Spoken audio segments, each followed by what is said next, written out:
새번역 사도신경으로 신앙 고백하겠습니다. 저는 전능하신 아버지 하나님 천지의 창조주를 믿습니다. 저는 그분의 유일하신 아들 우리 주 예수 그리스도를 믿습니다. 그분은 성령으로 잉태되어 동정녀 마리아에게서 나시고 본디오 빌라도에게 고난을 받아 십자가에 못 박혀 죽으시고 장사된 지 사흘 만에 죽은 자 가운데서 다시 살아나셨으며 하늘에 오르시어 전능하신 아버지 하나님 우편에 앉아 계시다가 거기로부터 살아있는 자와 죽은 자를 심판하러 오십니다. 저는 성령을 믿으며 거룩한 공교회와 성도의 교제와 죄를 용서받는 것과 몸의 부활과 영생을 믿습니다. 아멘. 거룩하신 하나님 아버지 감사합니다. 간밤에도 편히 쉬게 해주시고 새벽에 기도하는 자리에 불러주시니 감사합니다. 이 시간 저희들 마음 중심으로 주님을 경외하게 하여 주시옵소서. 예수님 이름으로 기도드리옵나이다. 아멘. 찬송가 427장입니다.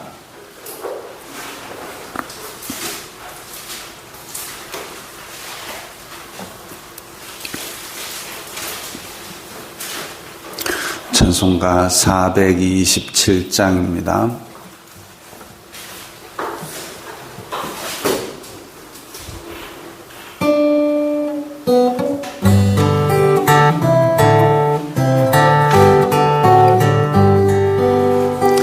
마음 가난한 사람 복이 있나니 천국이 그들의 것임이요 늘 애통하느니 복이 있나니 그들이 위로를 받으리라.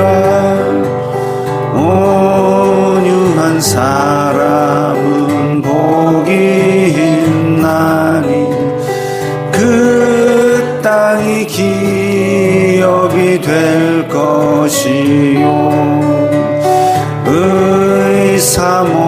의사모하느니 복이 있나니 그들이 배부를 것이로다.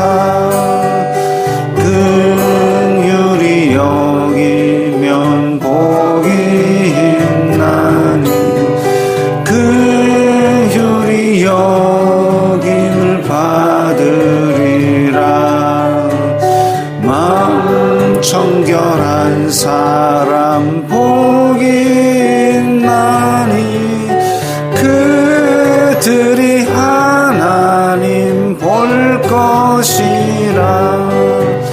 화평케 하느니 복이 있나니 그들이 하나님 아들이요 핍박을 받느니 복이 있나니 천국이 그들의 것임이라. 주 위에 욕보면 복이 있나니 하늘의 큰 상을 받으리라. 성부와 성자와 성령께 영광 영원히 돌리세. 할렐루야. 아멘.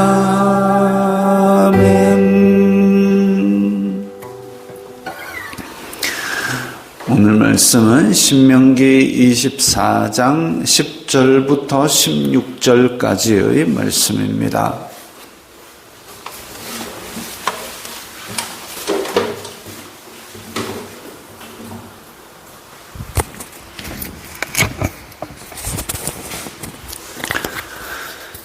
신명기 24장 10절부터 16절까지의 말씀 함께 읽겠습니다.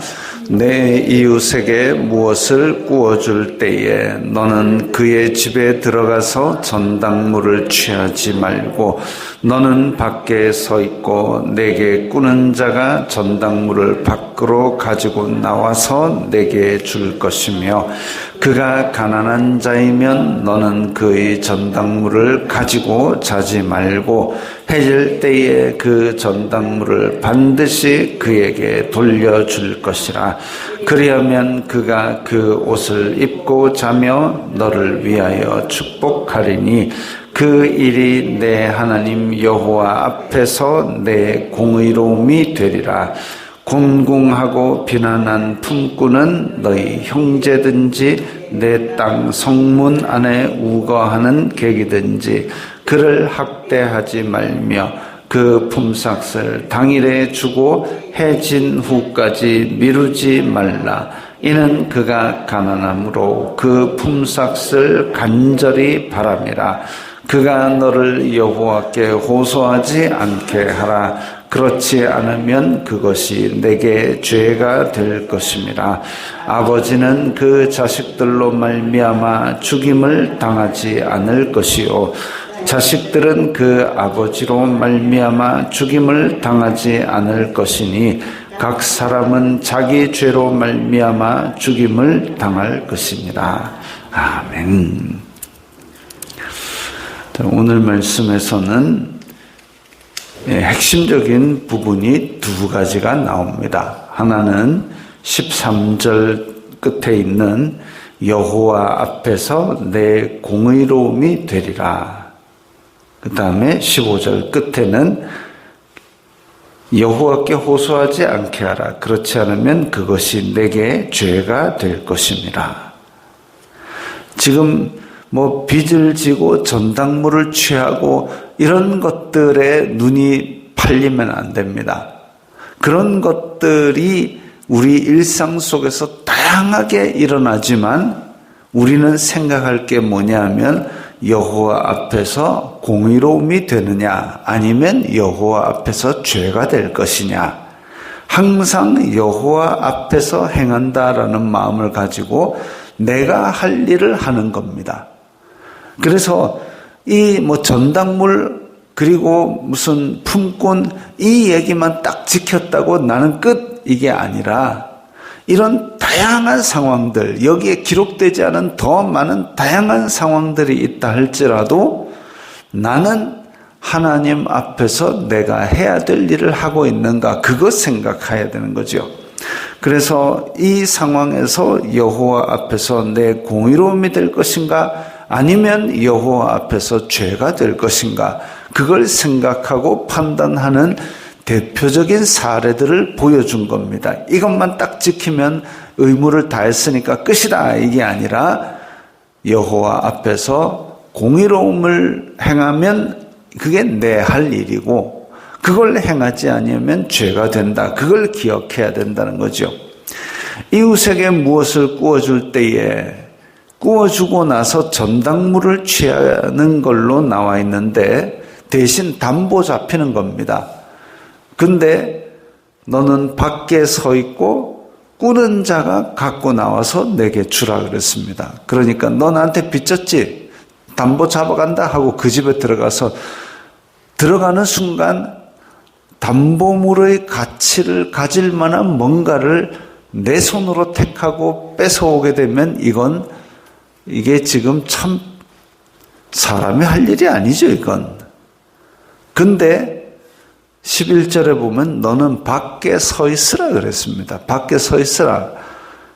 사실 이 전당물을 취할 만큼 빚을 질 동족이 있다면 집에 뭐가 있겠습니까? 집에 막 금송아지 놔둬놓고 야 내가 오늘 저녁거리가 없는데 밥 좀 빌려줘 이래 하는 인간이 있겠습니까? 이 시대에도 마찬가지지만 이 밥값이 없어가지고 돈을 빌린다라는 거는 집에 진짜 뭐가 없다라는 얘기죠. 부끄러운 얘기입니다. 그런 부끄러운 사람한테 집에 들어가가지고 휙 살림 훑어보고 내가 전당물 잡을 걸 가져간다? 이건 어찌 보면 그 사람의 마지막 남은 자존심을 밟아버리는 겁니다. 이 자존심이 문제가 아니라 이 돈을 빌리러 온 불쌍한 사람도 하나님께서 형상대로 창조하신 귀한 존재이다. 이 생각이 있어야 된다는 거죠. 하나님께서 그 형상대로 만드신 귀한 존재인데 그를 짓밟게 되면은 하나님의 귀한 형상을 짓밟는 모양새가 됩니다. 그래서 그거 하지 말라는 거죠. 이 사람이 지금 자존심을 꺾고 담보물을 잡혀서라도 가족들을 먹이기 위해서 지금 밥값을 빌린다라고 한다면 최소한의 자존심은 지켜줘라. 그래서 그 집에 들어가서 내놓을 거면 내놔봐 휙 둘러보고 뭐 없노? 이래버리면 이건 참 사람 불쌍하게 만드는 거죠. 그래서 밖에 서 있는데 이 사람이 갖고 나오는 게 뭐냐 하면 지금 13절에 보면 그리하면 그가 그 옷을 입고 자며라는 얘기가 나옵니다. 결국은 유대인들이 겉에 두르는 겉옷. 이 겉옷이 의미가 큰 거라 그랬습니다. 왜냐하면 이 겉옷은 겉옷이라 하지만 그냥 약간 작은 이불 정도로 생각하시면 됩니다. 그래서 떼약볕을 가리기 위해서 몸에 두르고 그리고 저녁 되면 기온이 뚝 떨어지니까 그거 덮고 자고 하는 건데 이 네모난 겉옷의 네 귀에 술을 달아서 그래서 긴 술을 치렁치렁 달아서 나는 하나님 믿는 백성이다 그것 나타내도록 했기 때문에 어찌 보면 우리나라의 주민등록증 같은 나는 하나님의 택한 백성이다를 나타내는 표시로 겉옷. 근데 저녁 되면 필수적으로 그거 덮어야지 안 그러면 벌벌 떨 정도로 기온이 떨어지기도 하기 때문에 그 겉옷이 굉장히 중요하고 의미가 있는 것인데 근데 그 집에 들어가서 야 이거라도 내놔 하고 들고 오든지 아니면 앞에 나온 대로 맷돌 윗짝을 갖고 와버린다든지 뭐 이렇게 해버리면 이 당장 그날 저녁에 맷돌이 없으면 당장 그날 저녁에 어떻게 해먹습니까? 그런 하루 품삯, 겉옷, 맷돌 윗짝 이런 것들을 그 집에 들어가서 후딱 가져와 버리면 당장 이 사람은 먹고 살기가 그날 저녁을 못 해먹기 때문에 그래서 그 집에 들어가지 말고 밖에서 기다리라는 거죠. 그러면 이 담보물 왜 주느냐? 나는 이거 꼭 갚을게 라는 의지의 표현입니다. 그렇기 때문에 저녁에는 해질 때는 반드시 그에게 돌려주라 그죠. 반드시 돌려주라. 그래서 너 갚을 의지가 있다는 거 알았으니까 저녁에 덮고는 자라. 그렇게 하면 그가 너를 위하여 축복하리니 그 일이 여호와 앞에서 공의로움이 되리라. 곤궁하고 비난한 품꾼은 자 14절에 보면 가난한 품꾼은 형제든지 객이든지 그러니까 유대인이든지 이방인이든지 학대하지 말고 품삯을 당일에 주라 그랬습니다. 일했으면 그 일의 대가를 저녁에 줘야 그 저녁에 바로 갖고 가서 그걸로 가족들이 저녁을 먹는다, 굶지 않는다 이거죠. 이 사람은 그것 때문에 간절한 겁니다. 근데 간절한데 내일 줄게, 오늘은 빈손으로 가라 이렇게 하면 일을 했는데도 그날 저녁 쫄쫄 굶는 거죠. 그러면 어떻게 하느냐? 이 사람이 여호와여 일을 했는데 배가 고픕니다 라고 호소한다. 그렇게 하면 그게 내게 죄가 될 것이라 그랬습니다. 그러니까 유대인이든지 이방인이든지 그날 일한 것은 그날 주라. 이건 그날 안 주게 되면 그 가족까지도 학대하는 것이 됩니다. 그건 여호와 앞에 죄다 이거죠. 왜? 여호와는 약자를 돌아보시는 분이기 때문에 고통의 부르짖음에 응답하시는 분이기 때문에 그렇습니다. 그 다음에 아버지는 자식들로 말미암아 죽임을 당하지 말라.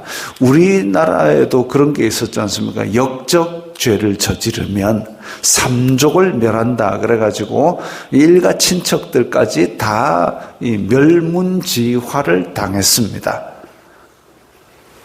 그런 법이 있다 할지라도 법의 과도한 집행을 막아주는 이 하나님의 율법이죠. 그래서 역적죄를 저질렀으면, 그 아버지가 저질렀으면 그 사람은 그 죄로 죽을 것이지만 그 가족들이 그 죄에 동참하지 않았으면 그것까지 억지로 끌어내가지고 죽일 필요가 없다 이거죠. 이런 것들이 다 뭐냐?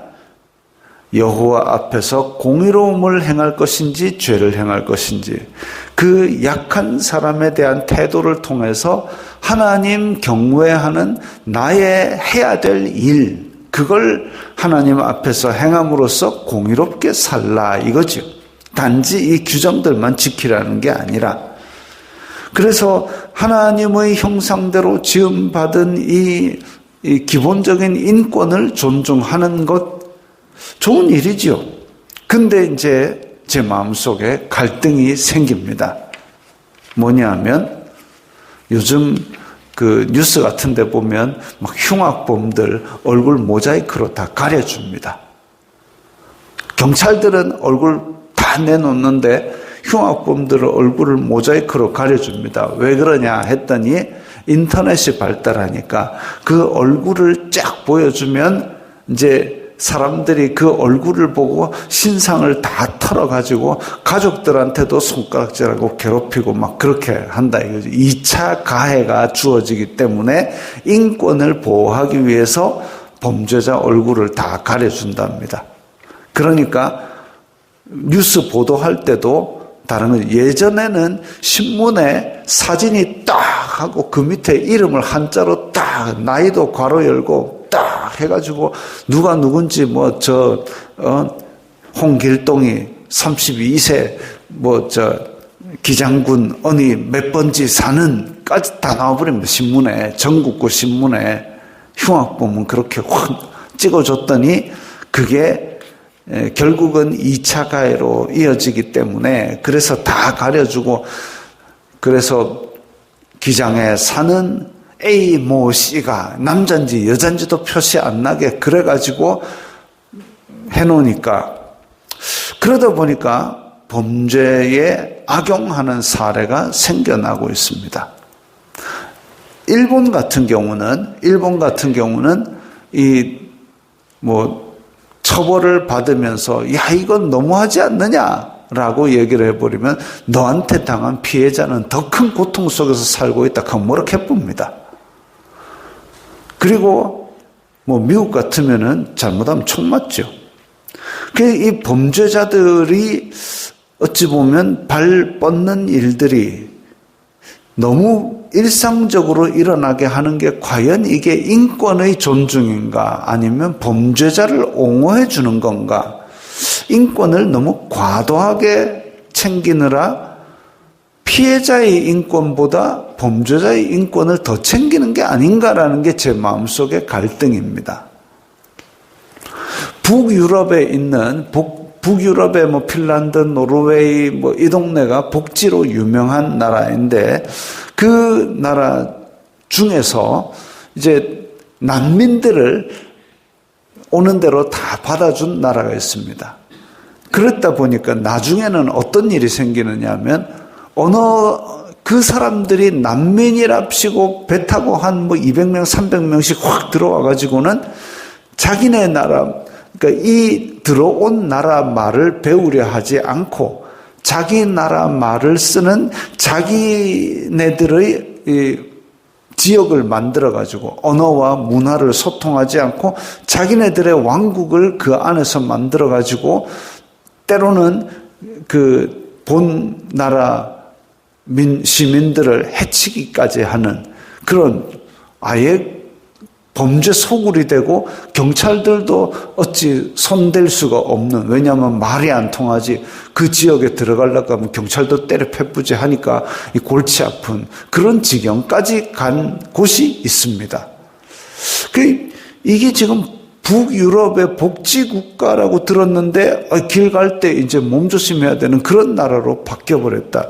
이거는 주객이 전도된 게 아닌가 그런 생각이 듭니다.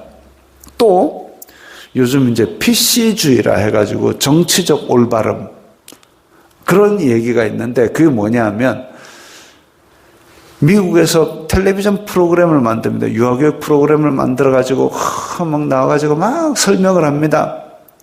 설명을 하는데 TV를 보는 사람들이 왜 백인만 나오노? 백인 우월주의냐? 인종차별이냐? 뭐라 합니다. 그래가지고 이제 흑인도 같이 등장합니다. 그래서 하얀디 까만디가 막 설명을 합니다. 그러니까 옆에 있던 노란디가 뭐랍니까? 노란디는 왜 없노? 그래가지고 한 번 등장했다가 하면 흰디, 노란디, 검은디, 파란디 다 우르르 등장을 해야 별소리를 안 합니다. 그러다 보니까 출연료도 많이 들고 제작비도 많이 들고 피곤하잖아요. 그러니까 어떻게 하느냐 하면은 파랗고 보라색이고 그런 사람의 피부와는 전혀 관계없는 색의 알록달록한 괴물들이 나와가지고 왜 그 눈 땡그랗고 입만 팍팍팍팍 하는 이런 인형들만 나와갖고 노래 부르는 이유가 바로 하도 말이 많아가지고 그렇습니다. 골치 아프죠.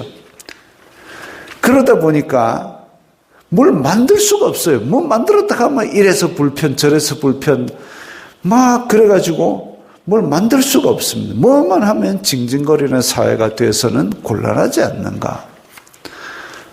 이런 것들이 제 마음속의 갈등입니다. 과연 약자를 존중하고 인권을 보호하는 거 좋다 이거죠.